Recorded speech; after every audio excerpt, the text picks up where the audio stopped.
డబ్బు, అనారోగ్యం, ఉద్యోగం, వ్యాపారం, అప్పులతో బాధపడుతున్నారా? మీకోసమే లాంచ్ యువర్ ఫ్యూచర్ ప్రోగ్రామ్.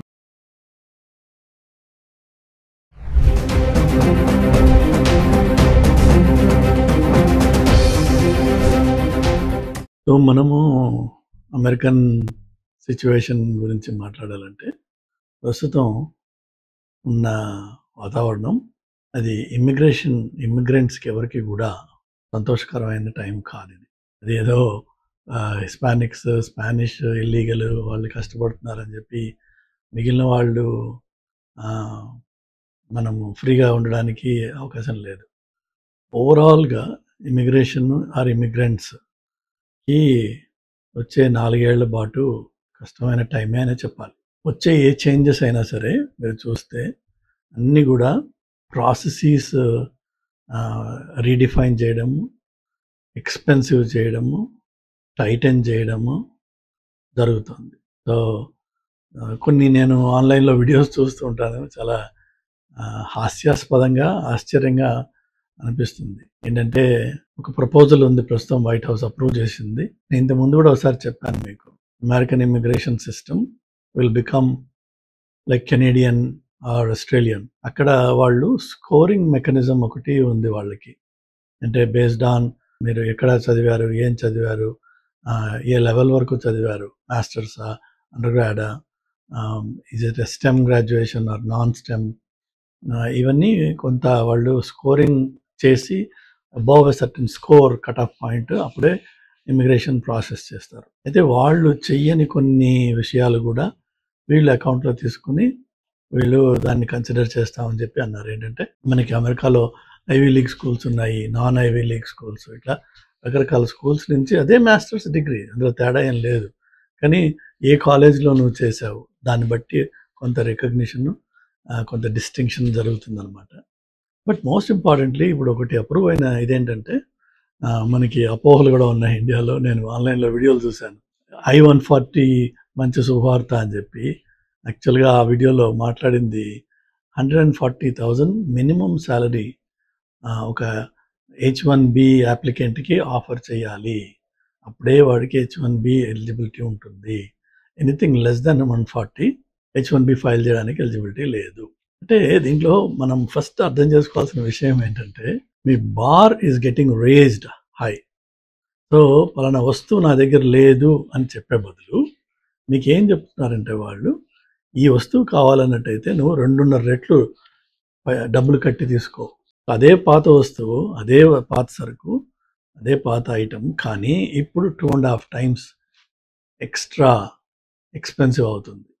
అంటే అర్థం ఏంటంటే, ఒక ఎంప్లాయర్ ఇంతకు ముందు మినిమం వేజ్ 65,000 అండ్ అబవ్ వాళ్ళు ఆఫర్ చేస్తున్నట్టయితే ఆ ఎంప్లాయీకి, ఆ పర్టికులర్ రోల్కి వాళ్ళు H-1B ఫైల్ చేయొచ్చు. బట్ ఇప్పుడు అదే ఎంప్లాయీని ఒక ఎంప్లాయర్ హైర్ చేయాలంటే దే హ్యావ్ టు పే $140,000. అంటే అర్థం ఏంటంటే, లేదు అని చెప్పకండి. అంటే అరే ఎంప్లాయర్స్ బాబు, మీరు ఈ ఫారెన్ వర్కర్స్ని H-1Bలో మీరు హైర్ చేయొద్దు అని చెప్పకుండా వాళ్ళు చేయడానికి వచ్చే అవరోధాలు ఏముంటాయి, ఆబ్స్టికల్స్ ఏమేమి పెట్టచ్చు.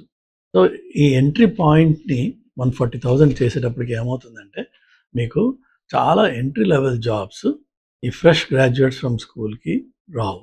లేకపోతే ఈ గ్రాడ్యుయేట్స్ ఫ్రమ్ స్కూల్కి వాళ్ళ value add to a company చాలా హయ్యర్ లెవెల్లో ఎక్స్పెక్ట్ చేస్తారు ఎంప్లాయర్స్.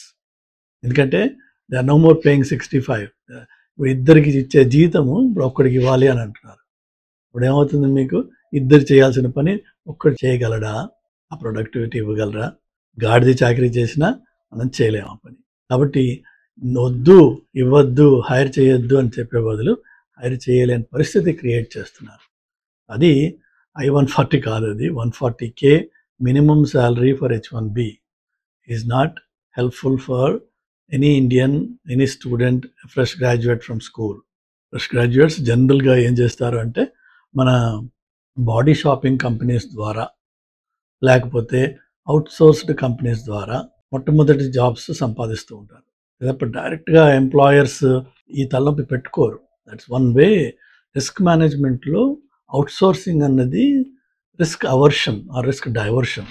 అని రిస్క్ మేనేజ్మెంట్లో 4 ఫేజెస్ ఉన్నాయి, 4 అప్రోచెస్ టు రిస్క్ మేనేజ్మెంట్ ఉన్నాయి. So this is actually risk diversion ఆ రిస్క్ అవర్షన్, విచ్ ఈస్ నాకు ఆ హైరింగ్ అనే తలనొప్పి వద్దు కాబట్టి వేరే వాడికి ఇస్తాను నేను ఆ hiring and firing responsibility, let somebody else take care of it and I will pay them అని చెప్పేసి మొదలుపెట్టారు. కానీ ఈ అవుట్సోర్సింగ్ కంపెనీస్ ఏవైతే ఉంటాయో వాళ్ళు ఫ్రెష్ గ్రాడ్యుయేట్స్ని కారు చౌకగా డర్ట్ చీప్గా హైర్ చేస్తారు. $28, $30, $25, $35 ఇస్తే చాలా పెద్ద మొత్తం అది. దాన్ని మన పిల్లలు ఏమంటారంటే $35 అనుకోండి per hour, 2000 hours per year, then they convert that as నాకు 70K వస్తుంది అని చెప్పుకుంటారు. But that's not true. So మన పిల్లలకి 65, 55, 70Kలు ఇచ్చేసి ఈ ఫ్రెష్ ఫ్రమ్ కాలేజ్ నుంచి హైర్ చేస్తున్నారు చోట ఉన్నట్టుండి మీకు 140K ఇవ్వాలి నువ్వు H1B ఫైల్ చేస్తే అని అంటే ఆలోచించండి ఏమవుతుంది. ఆపర్చునిటీస్ కంప్లీట్గా బ్యానిష్ అయిపోతాయి. చాలా consulting companies can no more exist.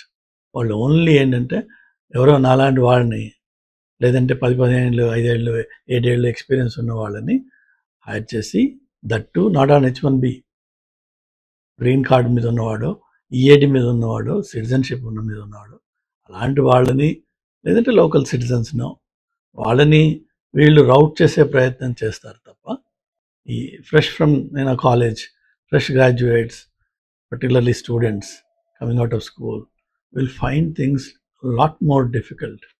America will become a tough place to get a job. Already ఇప్పుడు మార్కెట్ టఫ్ ఉంది. ఆన్ టాప్ ఆఫ్ ఇట్ ఈ కొత్త రూల్స్ వచ్చేసి ఇంకా టఫ్ చేస్తాయి.